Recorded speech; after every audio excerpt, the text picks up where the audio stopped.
गरीब बर्फ का गोला बेचने वाला एक गांव था। उस गांव में एक गरीब बर्फ का गोला बेचने वाला रहा करता था। ये आदमी के पास कुछ नहीं था, ना ही खाने का कुछ था और ना ही इसे घर था। इसीलिए ये बर्फ का गोला बेचकर अपना जीवन यापन करना चाहता था। इसीलिए ये लड़का गांव से लेकर शहर तक दिन भर बर्फ का गोला बेचा करता था और शाम हो जाने के बाद ये बर्फ का गोला लेकर घर चल जाता था। इसी तरह चलता गया।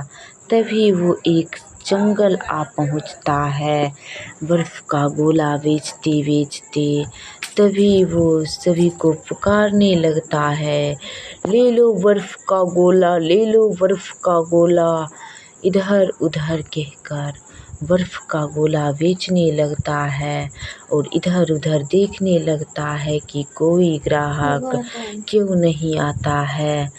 तभी ये चल जाता है दूसरी जंगल की तरफ। तभी एक औरत आती है अपनी बच्ची के साथ और उसका बेटा भी आता है। तभी ये आदमी से बर्फ का गोला मांगने लगती है। सभी लोग आइसक्रीम खरीद लेती है और ये आइसक्रीम लेकर खाने लगती है और बहुत तारीफ़ करती है ये लड़की, क्योंकि ये लड़की को बर्फ़ का गोला वाला आइसक्रीम बहुत पसंद होती है। इसीलिए ये लड़की, सब लोग चल भी जाते हैं तो भी इस जंगल में खड़ा होकर आइसक्रीम खाने लगती है और चल जाती है। तभी इसका भाई भी यहीं पे खड़ा हो जाता है और खड़ा होकर आइसक्रीम खाने लगता है, क्योंकि ये दोनों भाई बहन को आइसक्रीम बहुत पसंद है। इसीलिए तो ये जंगल में भी आइसक्रीम खाने के लिए आ गया है और आइसक्रीम खाते हैं और इधर उधर देख रहे होते हैं। तभी एक मुस्लिम लड़की यानी उसकी माँ आ जाती है उसको ढूंढने के लिए। तभी ये दोनों भाई बहन छुप जाती है और इसकी माँ देखने लगती है कि आखिर मेरी बेटी कहाँ गई है और यहाँ पर भी नहीं है। तभी ये लड़की इधर उधर देख देख कर बहुत आश्चर्य हो जाती है कि आखिर ये दोनों कहाँ चल गया है। तभी ये दोनों को ढूंढने लगती है और इधर उधर देखने लगती है कि कहाँ आखिर गया है। तभी ये घनघोर जंगल में ये लड़की अकेले रहती है और ढूंढते ढूंढते एक दूसरे गांव में आ जा पहुंचती है। तभी दूसरी गांव में ये लड़की को एक सेव के अंदर बंद कर लेती है। तभी ये मुस्लिम लड़की अल्लाह को पुकारते हुए ये सेव से बाहर आ जाती है।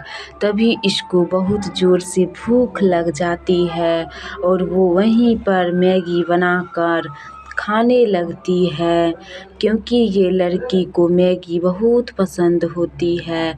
इसीलिए ये जहाँ जाती है तहाँ मैगी लेकर ही जाती है। तभी ये लड़की बना लेती है मैगी और दोनों को याद करने लगती है और सोचने लगती है कि आखिर ये दोनों कहाँ चल गया है। यही सब सोचते सोचते वो भूख लग जाता है उसको और वहीं पे बैठकर खाने लगती है और वहीं बैठ जाती है और बैठकर अल्लाह को पुकारने लगती है, या अल्लाह कर मदद, अगर ये दोनों कहीं भी हो उसको आप रक्षा कीजिएगा अल्लाह, आप ही कुछ कर सकते हैं। यही सब बात अल्लाह को कह देती है और ये लड़की समझती है कि ये दोनों को कुछ नहीं होगा। तभी ये चल जाती है घर और अपने घर पर चल जाती है। उसके बाद वो दोनों आ जाते हैं उसी जंगल के पास में। एक समोसे वाला अपनी दुकान लगाया करता था। ये समोसे वाला का दुकान बहुत चलता था, क्योंकि ये समोसे वाला बहुत सुंदर समोसा बेचा करता था।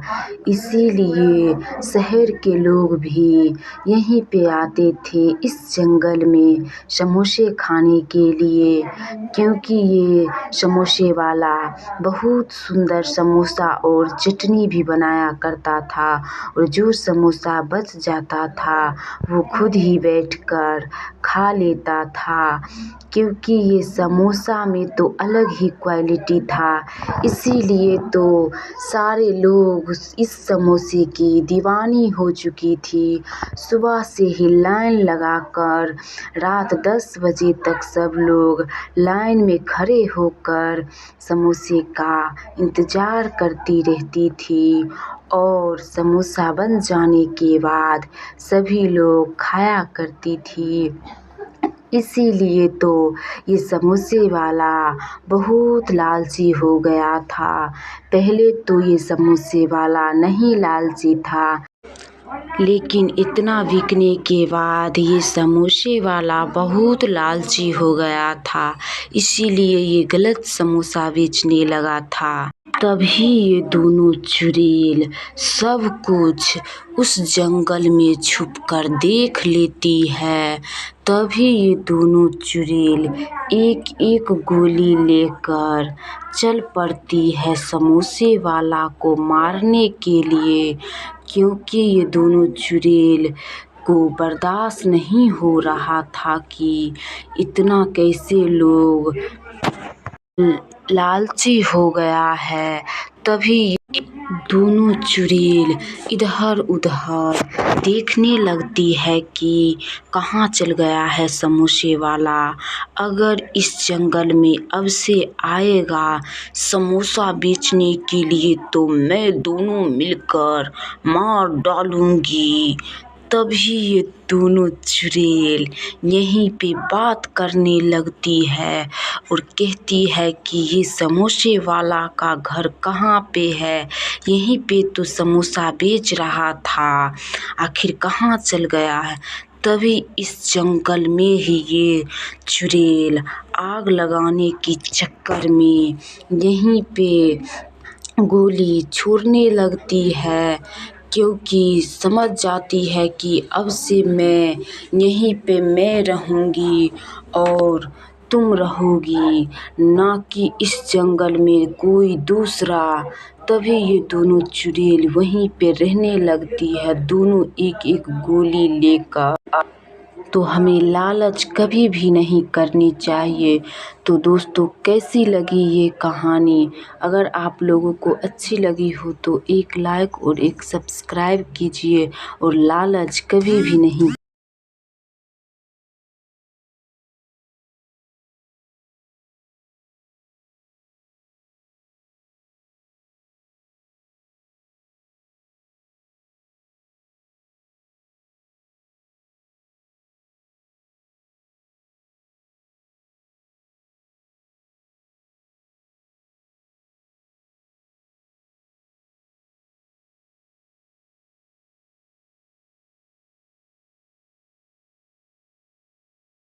घूम रही होती है।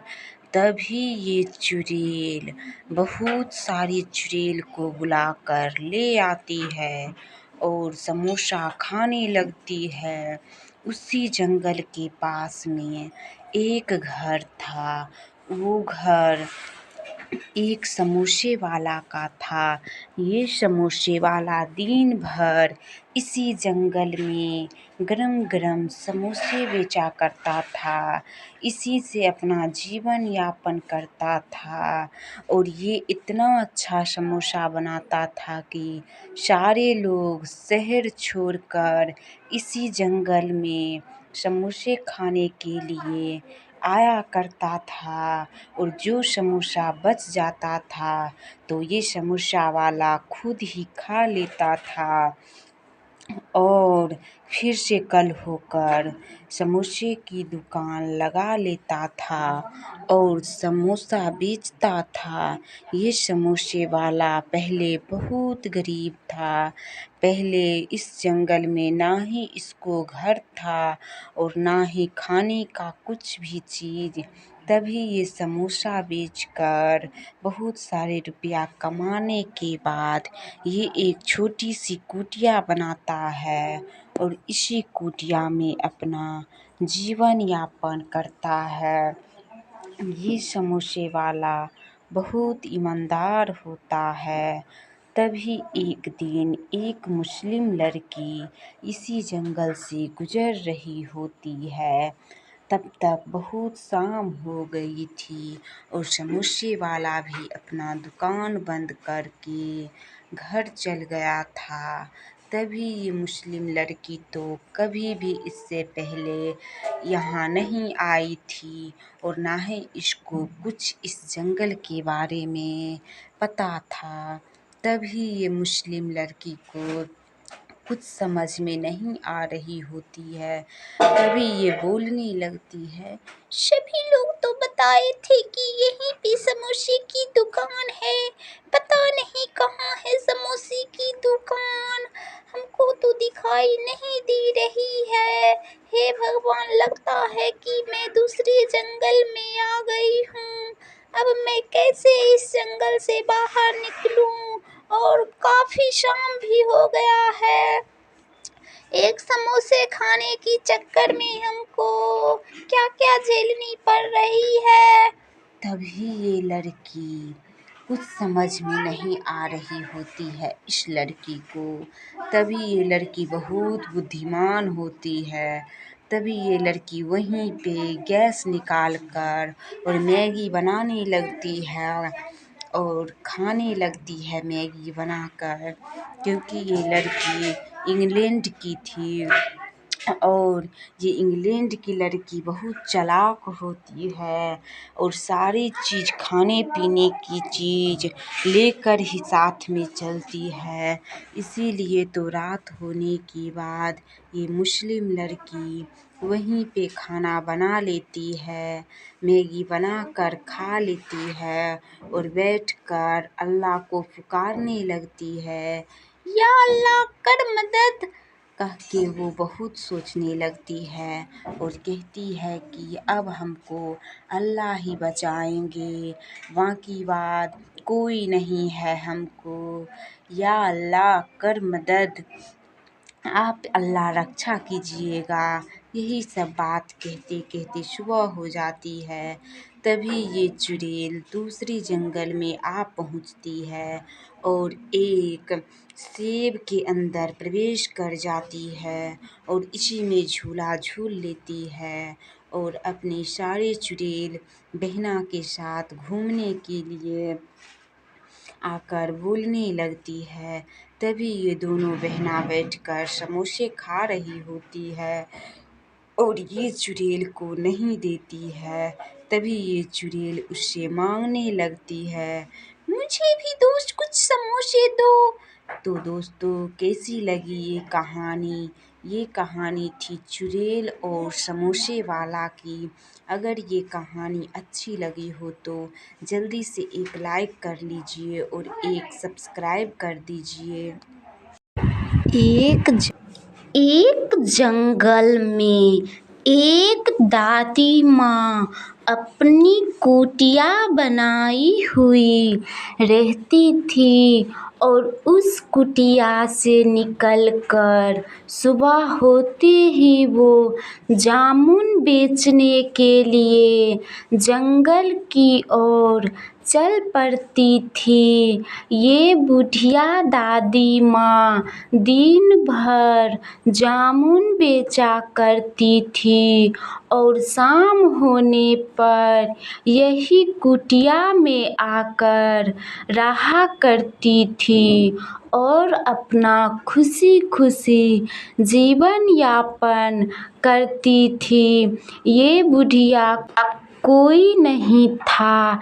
ये अपना जीवन यापन यही जंगल में अकेले रहकर किया करती थी और रात हो जाने के बाद यहीं पे वो चूल्हे पे अपना खाना बनाकर खा लेती थी और अकेले ही पेड़ पौधों से बातचीत कर लिया करती थी और खाना खाने के बाद वो यहीं जंगल में टहलने लगती थी और इधर उधर का नज़ारा देखने लगती थी। ये बुढ़िया माँ को बहुत मन लगता था अकेले इस जंगल में। ये बुढ़िया माँ किसी को भी कष्ट अपनी नहीं बताती थी क्योंकि इस बुढ़िया माँ का दर्द समझने वाला इस दुनिया में कोई नहीं था। इसीलिए ये बुढ़िया माँ किसी को अपना दर्द नहीं बताती थी और अकेले ही अपना इस छोटी सी कुटिया में जीवन यापन किया करती थी। अगर इस बुढ़िया माँ को मन नहीं लगती थी तो इस बुढ़िया माँ अकेले ही आकर पेड़ पौधों से बातचीत कर लिया करती थी और बहुत सारे चीज़ देखते ही रहती थी। ये बुढ़िया माँ को बहुत मन लगता था इस जंगल में और जो रात हो जाती थी तो वो सो जाती थी और दिन होने के बाद वो फिर से जामुन तोड़ने के लिए एक टोकरी लेकर जंगल की ओर चल पड़ती थी क्योंकि यही जंगल में एक जामुन का पेड़ था जिससे वो तोड़ लेती थी सब जामुन और बेचने के लिए जंगल की ओर चल पड़ती थी। ये जंगल तो बुढ़िया को इसीलिए पसंद थी कि इस जंगल में रंग बिरंगी पेड़ लगे हुए रहते हैं, पौधे लगे हुए रहते हैं जिससे कि ये फल फूल तोड़कर अपना जीवन यापन कर लेती है। बुढ़िया को बहुत धूप लगती है तब वो बुढ़िया एक हाथ से अपनी मुंह के ऊपर हाथ रख लेती है और जंगल की तरफ देखने लगती है कि और कौन कौन सा पेड़ है जिसमें हमको फल तोड़नी है। तभी वो बुढ़िया बोलने लगती है कि बहुत सारे फल लगे हुए हैं, फिर से मैं तोड़ लूँगी। तभी उसी जंगल के पास में एक चुड़ैल रहा करती है और ये चुड़ैल उसी जंगल में एक पेड़ पर झूला झूल लेती है और अपनी शिकार करने की तलाश में इधर उधर भटकने लगती है। तभी वो चुड़ैल देखती है कि दो चुड़ैल बैठकर मोमोज खा रही होती है। तभी ये चुड़ैल उससे मांगने लगती है, कहती है मुझे भी दो चुड़ैल जी, मुझे भी दो। तभी वो चुड़ैल को नहीं देती है। तब वो चुड़ैल फिर से आ जाती है और झूला झूलने लगती है और फिर जाती है तो फिर देखती है कि दो चुड़ैल बैठकर फिर से खा रही होती है। तभी वो चुड़ैल मांगती है ये चुड़ैल से भी, तो ये चुड़ैल भी उसको नहीं देती है। तभी वो चुड़ैल चल जाती है, बहुत पहले मांगती है, नहीं देती है ये चुड़ैल तो चल जाती है। तभी उस जंगल में भी दादी माँ जामुन बेचने के लिए चल पड़ती है, क्योंकि इस दादी माँ को तो नहीं पता होती है कि ये जंगल में एक चुड़ैल भी रहा करती है। ये दादी माँ तो रोज़ नए नए जंगल में जामुन बेचने के लिए जाया करती है, और ये जंगल तो पहली बार ये दादी माँ देखती है तो आश्चर्य हो जाती है कि ये जंगल तो मैं कभी भी नहीं देखी थी। पता नहीं कि ये जंगल कैसे यहाँ पर अचानक से आ गए हैं। हमको तो नहीं पता है कि इतना घनघोर जंगल में मैं कैसे आ गई हूँ। हे भगवान, अब मैं क्या करूँ। तभी दादी माँ को भूख लग जाती है, तो दादी माँ उसी जंगल में खाना बनाने लगती है बैठकर, और मन ही मन सोचने लगती है कि पता नहीं कि ये जंगल में बहुत सारे जानवर भी रहा करते होंगे। हमको तो बहुत डर लगता है। हे भगवान, आप ही रक्षा कुछ कर सकते हैं। यही सब बात मन ही मन ये बुढ़िया माँ सोचने लगती है और जाने लगती है इस जंगल से, क्योंकि इस जंगल में तो ये दादी माँ कभी भी प्रवेश भी नहीं की थी आज तक। इसीलिए दादी माँ को बहुत डर लग रहा है कि अब मैं क्या करूं, कैसे इस जंगल से मैं बाहर निकलूं। दादी माँ तब रास्ता ढूंढने लगती है कि कोई भी रास्ता मिल जाए जिससे कि मैं बाहर निकल सकूं। और उस दादी माँ को एक हाथी चुपचाप देख रहा होता है, और ये दादी माँ उस हाथी को नहीं देखती है। तभी वो दादी को रास्ता दिख जाता है और वो दादी माँ चल जाती है जंगल से, और फिर से वो अपनी कुटिया में चल जाती है। तो दोस्तों, कैसी लगी ये कहानी? अगर आप लोगों को अच्छी लगी हो तो एक लाइक कीजिए और एक सब्सक्राइब कीजिए, और नए नए वीडियो का आनंद लेते रहिए।